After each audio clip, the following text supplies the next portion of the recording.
Welcome to the Neuropathy Support Group and Podcast. I'm Chris, and I'm so glad you tuned in.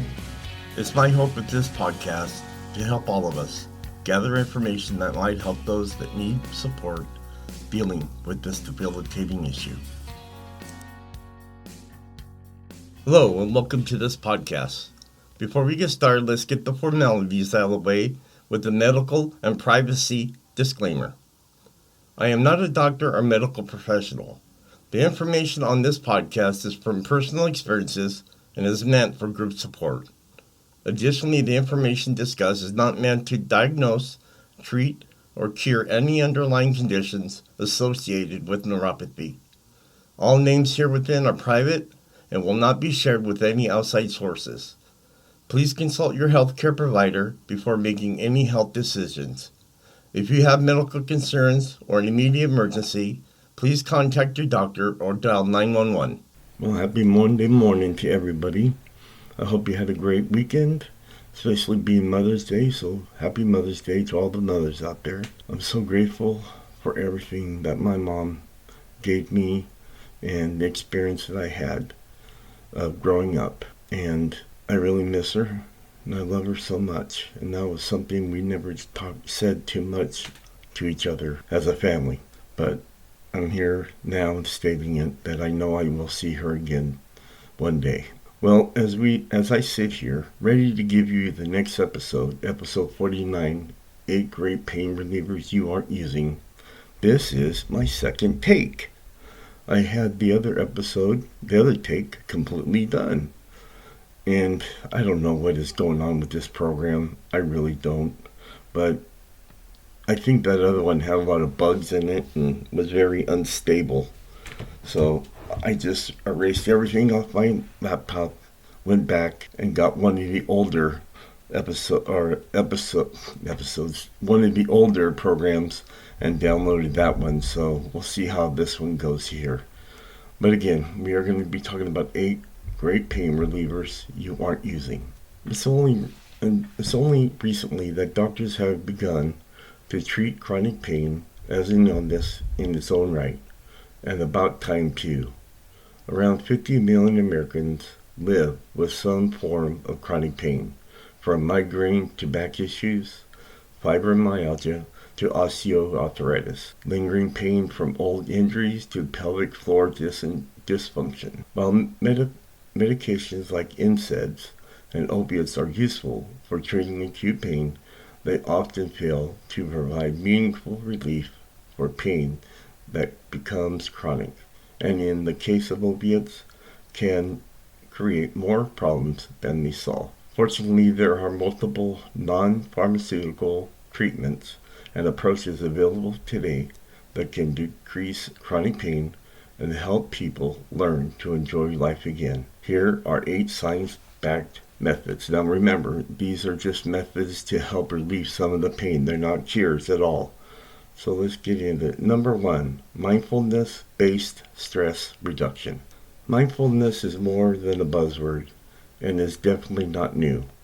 Based on ancient meditation practices originating from the cultures of the East, mindfulness is gradually being adopted by mainstream medicine to improve the symptoms of certain conditions. Learning to tune into our body, connect with the environment around you, and help your mind slow down as myriad benefits backed by research like reducing pain and stress and even symptoms of depression and anxiety. It can also increase feelings of well-being and self-awareness. When it comes to chronic pain, the intention of mindfulness training is to learn about a potentially shift or perceptions of and reactions to pain. Studies have shown an 8-week course in mindfulness can lower pain frequency, sensitivity, and even just the unpleasantness of pain itself. That doesn't mean that the pain is simply all in your head. Actually, magnetic response imaging scans have shown that practicing mindfulness changes how the brain responds to pain. It has been proven to be useful for inflammatory bowel syndrome and inflammatory bowel disease, lower back pain, paralysis, fibromyalgia, and rheumatoid arthritis-related symptoms. Mindfulness-based stress reduction are most commonly offered in a group setting with an instructor, or some may explore practicing mindfulness independently via books or audio recordings. Number 2, Tai Chi. These ancient Chinese practices involve slow, deliberate movements and can be thought of as forms of moving meditation. Tai Chi is more of a full-body approach that is part of the martial art form, whereas Jingzhong is usually performed while standing or sitting with less active movements. The goal of these low-impact practices is to increase or access energy in the body, known as qi, which in turn leads to a heightened inner balance and well-being. While the many benefits are backed by science and the practices are generally considered safe, it's not completely understood how Tai Chi reduces chronic pain. Experts theorize that the deep relaxation the practices can facilitate may relieve muscle tension, boost feel-good endorphins, and calm the nervous system. Exercise, in general, helps loosen up stiff muscles and improve blood flow, which can also help with pain reduction. In clinical trials, the practices have been found to help chronic low back pain and pain associated with fibromyalgia, osteoarthritis, and rheumatoid arthritis. Classes can be found at local rec centers, hospitals, YCMAs, and fitness clubs. There are also plenty of online videos you can also follow along with the comfort of your house. Although many people enjoy the social aspects of group practice and the support of a guiding teacher, you'll get the best results if you practice regularly. Alright, number 3, pain reprocessing therapy. This newer treatment has only been extensively tried in people with chronic back pain, but the results have been very positive. In a clinical trial published in September 2021, out of about 150 patients with mild or moderate back pain without a clear physical origin, 2/3 were pain-free or nearly pain-free after 4 weeks of pain reprocessing therapy. 98% had at least some improvement. The therapy is based on the idea that with specialized training, people can actually train their brains to switch off chronic pain. Patients are first taught about how the brain interacts with pain, the toxic pain-fear cycle, and the reversibility of pain. They learn to change their perspective of pain, viewing it with curiosity and non-judgment instead of fear, apprehension. PRT instructors will also help people address other difficult emotion roadblocks that can raise perceived threat levels with exasperating pain, like difficult relationships and precarious self-criticism. The treatment is also helpful, specifically for pain catastrophes or believing your pain is unbearable, intolerable, and will never end. These sorts of thoughts are just that, thoughts, not facts, and pain processing can help you overcome them. Sessions occur one-on-one with a therapist twice weekly for 4 weeks. Providers need special training, but the sessions may be covered by insurance. If they're billed as psychotherapy or physical therapy, most research is ongoing to look at long-term effects and if the main benefit other than pain conditions. Number 4, acupuncture. Acupuncture treatment comes from a traditional Chinese medicine, a practice that has been around thousands of years. An acupuncturist treats a client by using thin needles to puncture the skin at specific points on the body to activate or shift the flow of qi. That helps keep the body healthy and functioning appropriately. From a Western medicine perspective, the needles are primarily thought to stimulate the central nervous system in ways that either increase or decrease different chemicals in the body in order to help with healing. When it comes to chronic pain relief, he looked at multiple studies examining the effectiveness of acupuncture showed that the practice is effective. Its results persist over time, and its benefits cannot be explained away by the placebo effect. The treatment is also generally considered safe. It can treat chronic back pain, joint pain, and even headaches and migraines. Studies suggest it may also improve some of the Crohn's disease, colitis, and arthritis, rheumatoid arthritis, and even endometriosis. Acupuncture sessions take place with the patient sitting or lying down on a table, often in a calming, dimly lit room. The placement of the needles will depend on the area of pain, and they shouldn't hurt significantly. Most people actually find the treatment relaxing, while some people report worsening symptoms after they first begin acupuncture. TCM practitioners say this is often normal and is usually followed by quick improvement, and insurance coverage may vary, but some clinics offer sliding scale fees. Alright, number 5, cognitive behavioral therapy.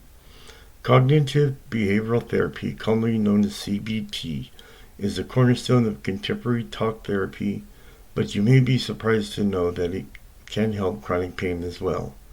CBT teaches people to identify negative or unproductive thoughts and replace them with beneficial ones. Put another way, patients learn to manage pain and discomfort by shifting their focus and perspective, thereby lessening the perceived insensitivity of pain.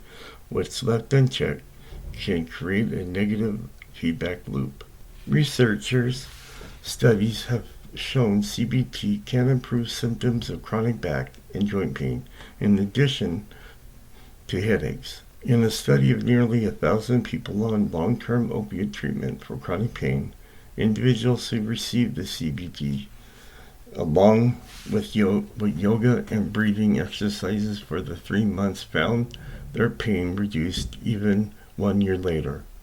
They also noticed improvements in sleep and the ability to complete everyday tasks. CBT is commonly done in a one-on-one session that can take place in person or via telehealth. It's important to find a provider that makes you feel comfortable, and the first session should be more like a consultation.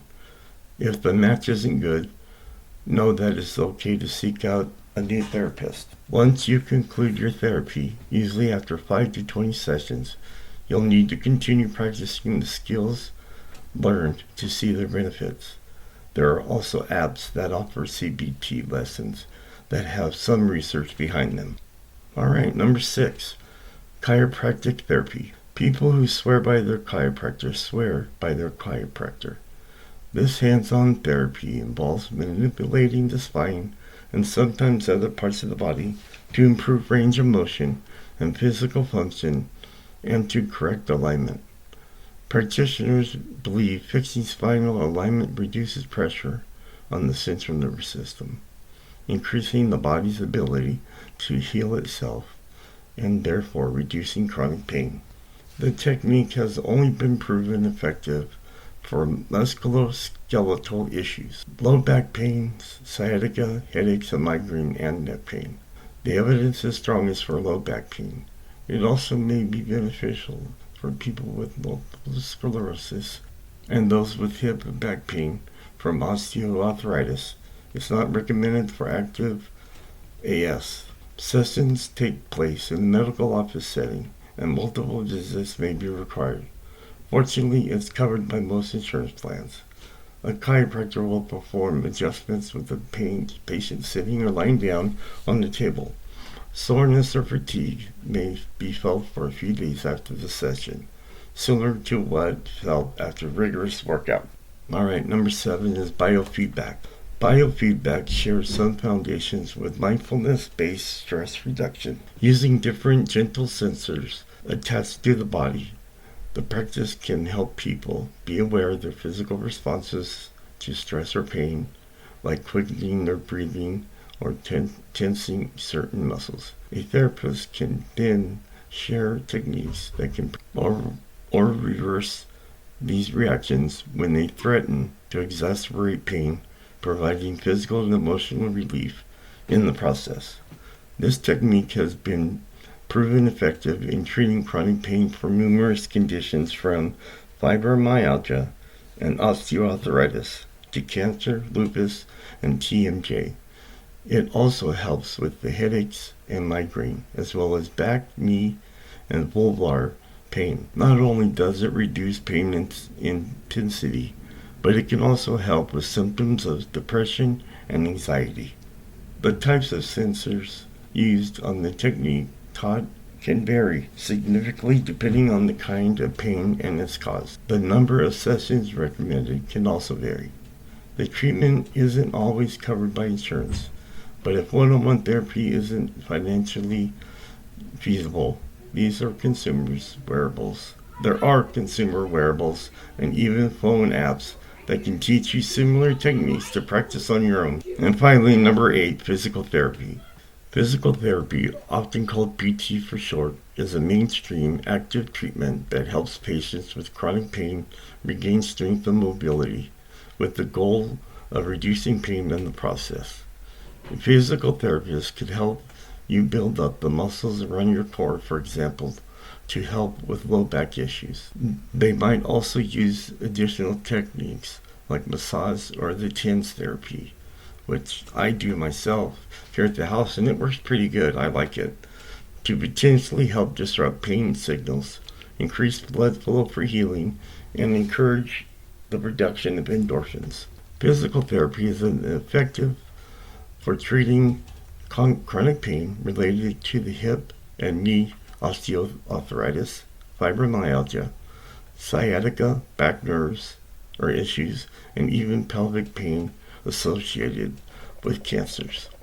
It can also help people who are scared to move feel more comfortable and safe with exercise again, which has numerous physical and emotional benefits. While you may need a referral from your primary care doctor, the majority of comprehensive insurance plans cover PT.